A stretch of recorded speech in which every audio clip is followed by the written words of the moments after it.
Welcome to Happy Hour, brought to you by Best Damn Bookkeeping.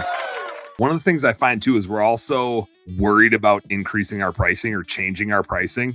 And I get that in recurring services. Like as a bookkeeper, it's hard for me to adjust prices because people are seeing a price every single month. Like I do have a mechanism to do it every single year. And I let customers know right when they sign up, like we adjust prices once a year. Every single spring, we're always going to review the data and adjust prices accordingly.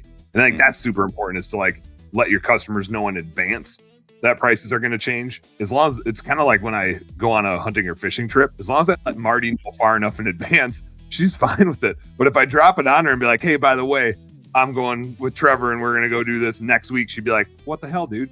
Like, that's not cool. But if I said, hey, 2 months from now, I'm going to go do this, she's like, sounds good. Just put it on the calendar.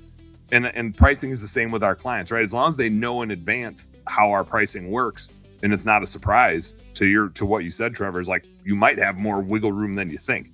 And again, this is a little bit harder to do with recurring services, but I'll talk about how I've done it in recurring services. But with window cleaning, pressure washing, and more like one-time services or annual at best services type of things, you can change your damn prices tomorrow, right? Nobody that calls you tomorrow knows what you were charging yesterday. Like you might have some bids out there and those might be hard to go back and be like, oh, Mrs. Jones, just kidding.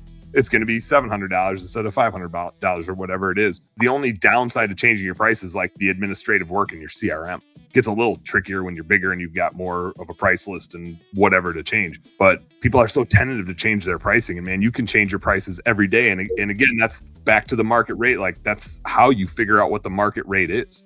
We would do that in maid services, which again is a recurring service. We wouldn't change our prices for existing clients. We'd change them for all the new leads coming in.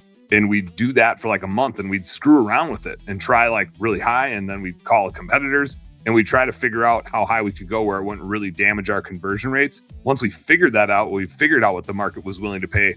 Then we'd go back to our ongoing customers and say, hey, here's how we're going to change the prices and we're going to do it over this period of time.